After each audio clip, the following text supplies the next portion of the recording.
艺人吴奇隆和刘诗诗结婚将满4年，去年底也曝光怀孕喜事。近期他带着妻子回台待产，5月准备迎接两人爱的结晶。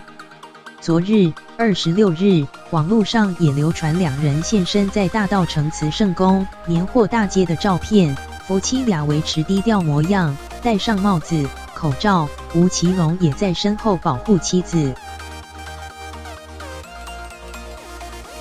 网友公开的 IG 限时动态中，刘诗诗和吴奇隆低调戴帽、口罩，到大稻埕慈圣宫拜拜，并在年货大街逛街。只见吴奇隆在爱妻身后当起保镖，紧跟在后面，就怕一个不注意动了胎气，展现出暖男行为。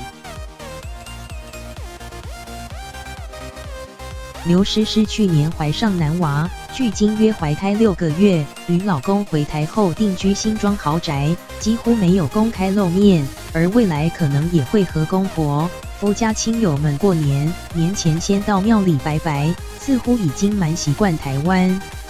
实习编辑斜线徐雅竹。